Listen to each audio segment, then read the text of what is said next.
Okay,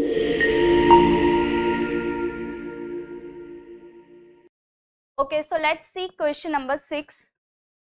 Pollen grains are well preserved as a fossils because of the presence of. ऐसा तो क्या present होगा कि जो पोलन ग्रेन्स है वो well preserved as a fossils हो सकता है। यहाँ पे कुछ ऑप्शंस दिए हैं, pectin, B cellulose, C lignin and D sporopollenin. Okay, तो यहाँ पे जो स्टूडेंट्स पेक्टिन है it is a polysaccharide. Okay, जो सेल्यूलोज है तो आपको पता होगा कि ये जो सेल्यूलोज है कुछ प्लांट के सेल वॉल में भी, सारे प्लांट्स के सेल वॉल में भी वो प्रेजेंट होता है। Then next is lignin. Lignin is a organic polymer which is present in some cell wall of some organisms, and sporopollenin. So student, let me tell you about sporopollenin by using one diagram. This is pollen grain. This is outer structure of pollen grain and this is nucleus. Okay. Now students, जो outer structure of pollen grain है which is known as exine.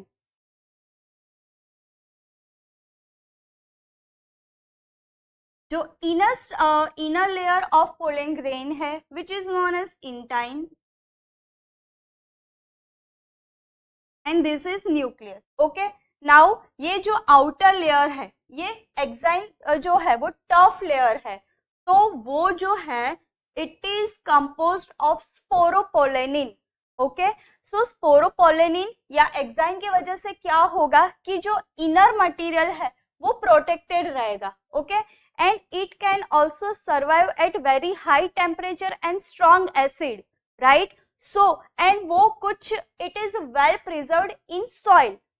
Okay, so यहाँ पे जो है वो fossil के form में भी फॉर्म हो सकता है, राइट। फॉसिल के फॉर्म में भी प्रिजर्व हो सकता है। सो यहाँ पे अपना जो आंसर है वो हो जाएगा D, that is sporopollenin. Let's see question number 7. Assertion A, pollen grains are found in form of fossils. Reason are sporopollenin is seen in its outer layer.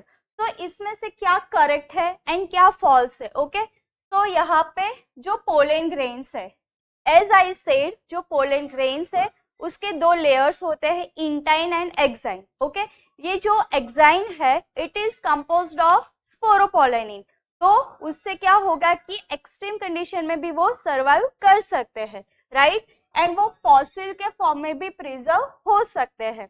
और यहाँ पे रीजन क्या है? Sporopollenin is seen in outer layer. Yes, sporopollenin है वो exine that is outer layer में होता है, इंटाइन में नहीं होता है, बट वो क्या होता है कि इंटाइन को प्रोटेक्ट करते हैं, राइट। सो यहाँ पे अपना जो ए है, assertion A and R both are correct, ये दोनों करेक्ट है and R is correct explanation of A, R जो है वो इसका करेक्ट एक्सप्लेनेशन है, सो अपना आंसर है A। Let's see question number 8. Which of the following statements are true? P, papaver is having multicarpellary syncarpous pistil. Q, endothecium provides nourishment to the microspore mother cells. R, Commelia has chesmogamous and cleistogamous flowers. तो इसमें से क्या correct है and क्या false है वो देखना है। Okay, so let's start with sentence P, papaver is having multicarpellary. Okay, so what is multicarpellary? Multi, that is more than one, and carpellary, that is carpels, female gamete. Okay, sorry, female part. Okay, so यहाँ पे जो है multi, ये समझ में है, multicarpellary and syncarpous. syncarpous that is synced form में होते हैं, वो फ्री फॉर्म में नहीं होते हैं, उसके पिस्टिल। ओके, नाउ क्यू है endothecium provides nourishment to the microspore mother cell. यहाँ पे जो एंडोथेशियम है वो नरिशमेंट नहीं देता है, क्या देता है? टेप्टम।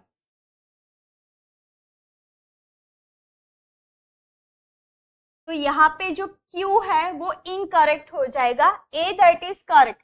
पपाइवर के पास multi carpellary syncarpous pistil होते हैं, ओके। एंड जो R है, Commelina has chasmogamous and cleistogamous flower, जो कॉमन एलिया है। Now what is chasmogamous and cleistogamous, okay. तो देखो, let me show you one diagram. See students, this is Papaver, okay. Papaver का जो है देखो, इट हैज मैनी कार्पल्स, और वो सारे कार्पल्स एक दूसरे के साथ सिंक्ड फॉर्म में है, ओके। तो ये करेक्ट हो गया अपना फर्स्ट ऑप्शन की फर्स्ट सेंटेंस की, पपाइवर के पास बहुत सारे कार्पल्स होते हैं, वो एक दूसरे के साथ कैसे होते हैं, फ्यूज्ड फॉर्म में होते हैं। नाउ क्या था कि जो कॉमन एलिया, देखो, these are chesmogamous flower and cleistogamous flower।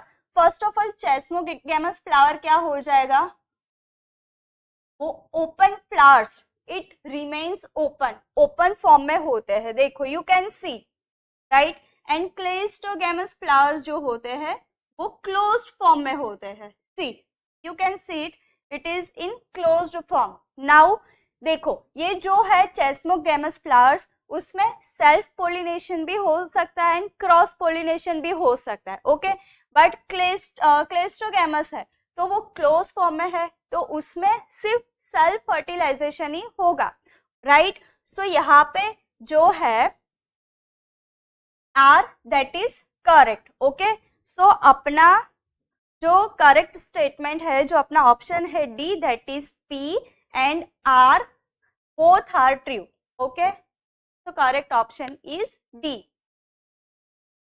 Let's see the next question. Select the correct option for the embryo sac of angiosperm plants. A. 3 diploid 2 and antipodal cells are present at the callizal end. B. It has centrally located triploid secondary nucleus. C. Endosperm tissue is produced before fertilization. And D. Egg apparatus has 2 haploid synergid and 1 haploid egg cell. So students, let's draw the diagram of embryo sac. This is embryo sac, okay. आपको अभी ये diagram learn हो जाना चाहिए। These are antipodal cells. This is polar nuclei, this is egg cell, these are synergid cells, okay. Let's see the first option.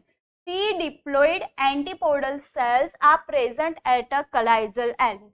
So these are what? Antipodal cells.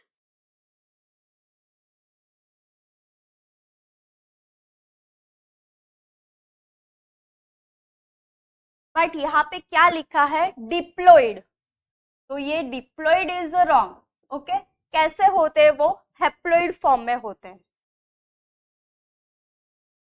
Now तो ये option अपना निकल गया, okay. Now B क्या है, it has a centrally located triploid secondary nucleus. ये जो centrally located nucleus है वो ट्रिप्लोइड है, नहीं है, डिप्लॉइड है। तो यहाँ पे ये ऑप्शन भी निकल जाएगा, क्यों, क्योंकि ये गलत है, इसकी जगह पे क्या आ जाएगा, डिप्लॉइड आ जाएगा। Now see, endosperm tissue is produce before fertilisation. Student remember कि ये जो एंडोस्पर्म के टिश्यू है वो फर्टिलाइजेशन के बाद में प्रोड्यूस होते हैं, पहले नहीं प्रोड्यूस होते, ओके। सो यहाँ पे बिफोर नहीं आएगा, आफ्टर आएगा। सो ये ऑप्शन भी निकल गया। अभी है हमारे पास D, egg apparatus has 2 haploid synergid.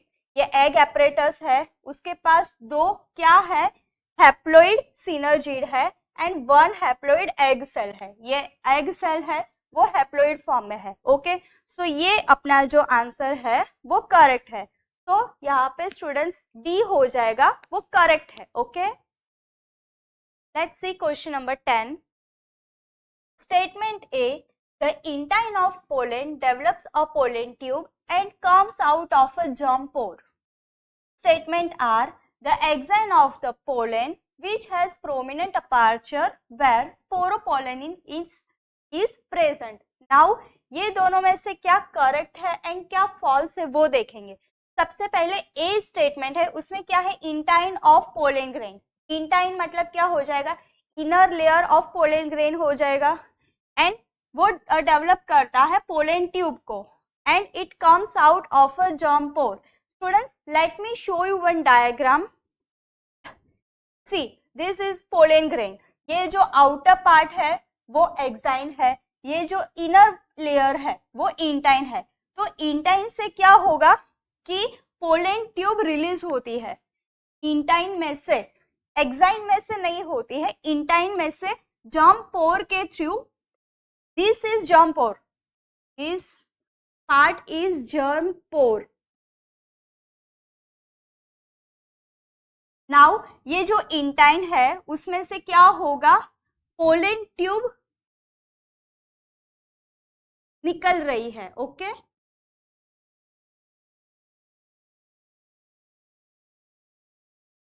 Pollen tube, okay and कहाँ से आ रही है, जर्म पोर में से। ये जो होल है वहाँ वो हम बोलेंगे उसको जर्म पोर। ओके तो यहाँ पे अपना जो फर्स्ट स्टेटमेंट है that is the intine of pollen, जो पोलन ट्यूब को डेवलप कर रही है एंड वो जर्म पोर में से it comes out from germ pore. Okay now जो आर स्टेटमेंट है, the exine of pollen which has prominent aperture. Now what is prominent aperture?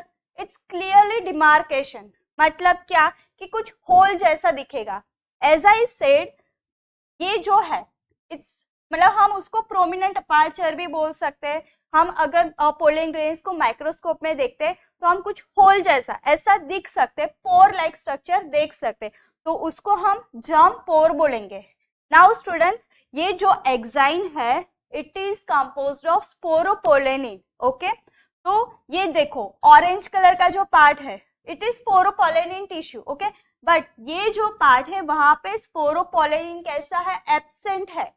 ये जो जर्म पोर है वहां पे स्पोरोपोलेनिन क्या होता है, एब्सेंट होता है। तो यहाँ पे ये जो स्टेटमेंट है इसमें क्या लिखा है कि स्पोरोपोलेनिन इज प्रेजेंट बट क्या आ जाएगा, एब्सेंट आ जाएगा।